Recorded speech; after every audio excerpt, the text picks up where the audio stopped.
Bueno, pues la que sigue se llama conciencia de elección. Esta es cuando, bueno, el consejo es, escribe de cosas que se presenten mejor en un libro que en una película o en una novela animada. Por ejemplo, si de repente queremos escribir una escena de baile, obviamente una película va a presentar una escena de baile mucho mejor. De hecho, hay un buen de películas que el clímax se resuelve con una escena de baile, ¿no? Por ejemplo, la película de Dirty Dancing o la de Romy y Michelle, la comedia esta de... Entonces, acuérdate que la película tiene la ventaja que tiene música, pero el libro también tiene algunas ventajas, ¿no? Una de ellas es que es pues mucho más económico y otra ventaja que tiene el libro es que puedes hablar de cosas que son súper extrañas, que probablemente en una película costarían millones de dólares en generarlas, o sean cosas tan abstractas que sean realmente imposible de filmar. Entonces, usa las ventajas que tiene este formato y piensa en todas esas posibilidades extrañas, como por ejemplo las que nos presenta Patrick Soskind, Ray Bradbury, Chuck Palahniuk, Borges o incluso García Márquez, porque no usar esta ventaja de poder crear estas cosas increíbles e imposibles, pues es perderte de uno de los placeres más grandes que puedes realizar escribiendo. Entonces, recuerda, no hay límites y puedes ser un artista creando todo lo que tú quieras. Bueno, el onceavo se llama el convencimiento o convencimiento de lo imposible. Para convencer a alguien de lo imposible o de aquello que no ha todavía experimentado, el truco es que comiences con lo conocido y que camines lentamente, generando credibilidad hacia lo desconocido o hacia lo imposible. Por ejemplo, en uno de mis cuentos, dos personajes viajan en el tiempo. Un personaje viaja en el tiempo y empiezo de lo conocido, de un laboratorio, de computadoras, de cables de fibra óptica, hablando de terminología como que la materia oscura, bla, bla, bla, bla, bla, y de cosas que tengan que ver con la teoría cuántica, y poco a poco la historia nos va a llevar a este salto en el tiempo. Entonces, el ejemplo que da Chuck se me hace buenísimo porque toma de la novela de Craig Clavenger y dice, ahí les va más o menos cómo va lo de Clavenger. Eh, Parafraseando, dice, comienza imaginando la sensación de agobio por otra mañana más en un día más de rutina. Tan solo pensar en otra ida a un trabajo que te está destrozando el alma, cuando te das cuenta que ya te estás haciendo mayor y que tu vida no es como esperabas, que tu vida se está yendo al caño, que tus sueños están olvidados. Pero espera, pasa algo. De pronto te das cuenta que en realidad es sábado y surge una sensación de alivio, de dicha, de libertad, que comienza a llenar cada poro y cada célula de tu cuerpo. Luego, dice Clavenger, multiplícalo por 10. Así es como se siente tomar Vicodin. Entonces, de lo conocido a lo desconocido y disfruta toda la travesía que hay en medio. En este caso, ¿cómo explicar a alguien que nunca ha usado una droga y que nunca la va a usar? ¿Cómo puede generar ese clic con lo que está viviendo o sintiendo el personaje? Pues Clavenger usa esta estrategia que creo que funciona muy bien y es bastante chistoso también.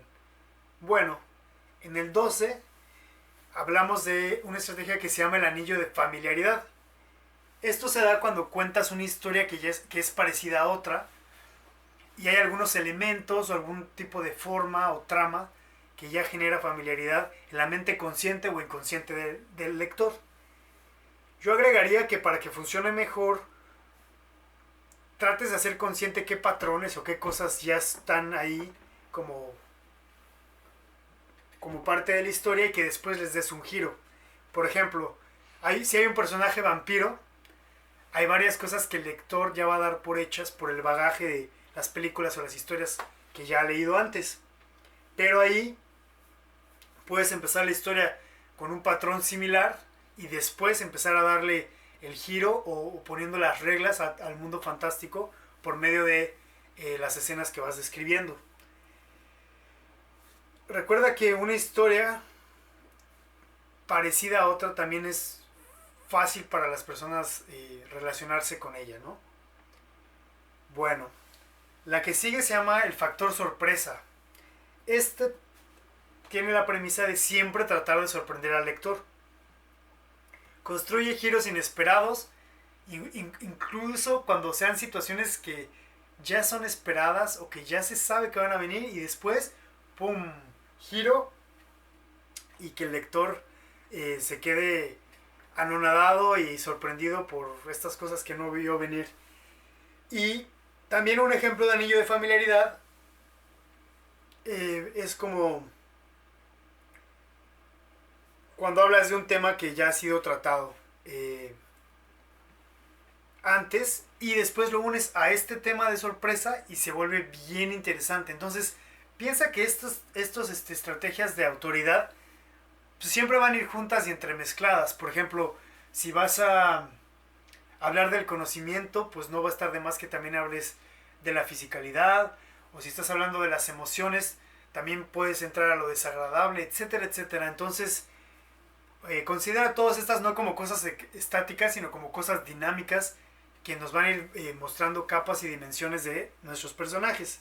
Ahora, yo tengo un ejemplo donde uno de estas dos, tanto el anillo de familiaridad como la sorpresa.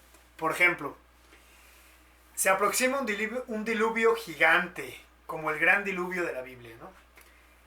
El personaje sabe que hay que salvar cosas importantes antes del diluvio, y siguiendo el anillo de familiaridad, mi personaje convence a su novia de ir a un zoológico y secuestrar parejas de animales que van a subir a un yate enorme. Y pero ella, el giro inesperado es que ella también ha secuestrado a una bióloga que tiene una supercomputadora con todo el ADN de la humanidad. Entonces es toda esta fascinación y esta imaginación de lo que ahora es para estos dos personajes jugar a ser Dios y crear el mundo como ellos se lo imaginan, con las especies de plantas, animales y demás que ellos quieren. Ese sería un buen prompt para un cuento que nadie ha escrito, pero que se podría utilizar y partir desde la premisa de tener por lo menos dos estrategias para generar autoridad. Muy bien.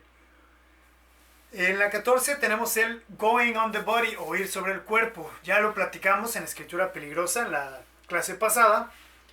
Y esto es súper importante porque tiene que ver con la acción, tiene que ver con entender lo que está sintiendo y viviendo el personaje. Tiene que ver también con explorar la parte física, la descripción de lo interno, y podemos usar cosas como enfermedades, sensaciones corporales, la misma comida y su consumición, las drogas y sus efectos, los gestos de las personas, los hábitos que tienen, y también explorar los detalles físicos importantes de los que tal vez el personaje principal se da cuenta o es testigo de una mirada, un gesto, algo. Ok, lo físico es muy importante porque desde aquí puedes comprometer al lector a tener una reacción visceral, emocional y mental, sin dar demasiadas explicaciones. Experimenta going to the body con los efectos de medicinas, de drogas, de alcohol, sexo, un ayuno. Inventa fórmulas mágicas y aprovecha las realidades distorsionadas o los sentidos agudizados o disminuidos para conectarnos con tu personaje. Por ejemplo, puedes dejar a tus personajes acceder a reinos fantásticos o incluso que tengan epifanías basadas en todas esas experiencias que están viviendo. Chuck sugiere considerar también la teoría del neuromirroring o espejeo, y entender cómo las personas adoptamos gestos o incluso le robamos las palabras a nuestros amigos, ¿no? Considera también que ese neuromirroring se aplica cuando estamos leyendo un texto. Cuando estamos leyendo, por ejemplo, escenas de acción y hay golpes y balazos y espadazos, también surge en la mente, o sucede, según esta teoría, que estas partes del cerebro están siendo estimuladas y surge de pronto también un rush de adrenalina. Entonces considera la mente del lector como una máquina de sustancias como adrenalina, oxitocina y demás cosas que se generan a través de emociones que el texto ha logrado despertar. Emociones como la empatía, el humor, el miedo, la aversión. Todo esto va a generar también su propio stock de químicos en la mente y va a hacer que la historia sea un viaje. Entonces recuerda, ir sobre el cuerpo tiene que ver con describir lo interno, los detalles íntimos que vive y sufre un personaje. El 15º es la autoridad emocional. Y yo le llamo a corazón. Entonces, para mí corazón es el discurso sincero y sin tapujos acerca de lo que siente, vive, percibe un personaje a nivel emocional, y es algo que nos genera empatía. A veces puede llegar a ser un poco desagradable. Por ejemplo, en la novela de Choke, que habla de un asesino que le gusta matar a las personas ahogándolas, es fuertísimo, pero hay una autoridad emocional en la voz del narrador. Lo mismo pasa con el asesino de El Perfume en Patrick Süskind. Y bueno, también se puede dar de manera normal en una pareja, ¿no?, que está teniendo problemas o a lo contrario, se acaban de enamorar y están en la etapa rosa y feliz de la vida. Entonces, esa autoridad emocional, ese discurso sincero, si eso lo unes con lo que vimos antes de las líneas originales y frescas, ya empiezas a tener toda una dimensión y todo un gancho de autoridad para tu historia. Entonces, recuerda, sí es importante entender por qué funcionan los relatos, que cuando escribimos una historia que funciona, que está bien, también podemos sacar este esquema y decir, a ver, ¿qué hicimos? ¿Qué pasó? Vámonos de nuevo a Harry Potter. ¿Cuántas cosas de Harry Potter no podemos ver de estas 15? A ver, acción, muchísimo. Autoridad cerebral, claro. Yo no soy un experto de Harry Potter, pero pues los hechizos, la herbolaria, el conocimiento mágico. Nos vamos a padre o familiar muerto. Check. Los papás de Harry están muertos. Observaciones frescas y originales. Ahí no sé tanto porque no he leído las novelas. He visto las películas nada más. Y thumbnail o fotografía en miniatura. Pues sí, sabemos, por ejemplo, con el extractor de los sueños, sabemos cosas que pasaron, pero no sabemos cómo llegaron ahí. Entonces es como ir al pasado para avanzar hacia un pasado más cercano y entender un proceso. Está ahí. ¿Qué más? Formato de no ficción. Cuando vienen los anuncios y se abren los periodicazos mágicos, ¿no? Entonces, basado en un periódico normal, pero dándole el giro del mundo mágico. Lo desagradable. Pues tenemos la realidad de, no sé, la casa Slytherin o de Snape.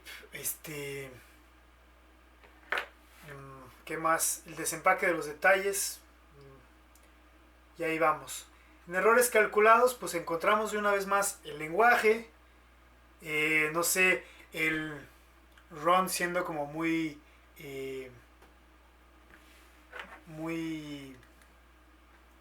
creído o ¿cómo se llama? Muy ingenuo, perdón.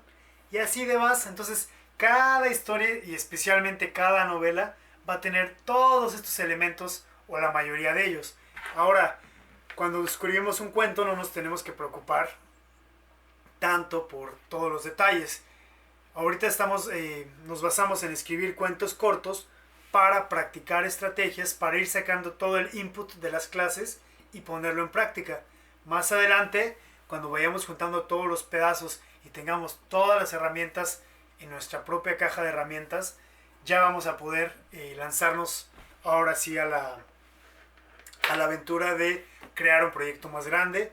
Y por supuesto que quiero que un día publiques tus cuentos, tus novelas.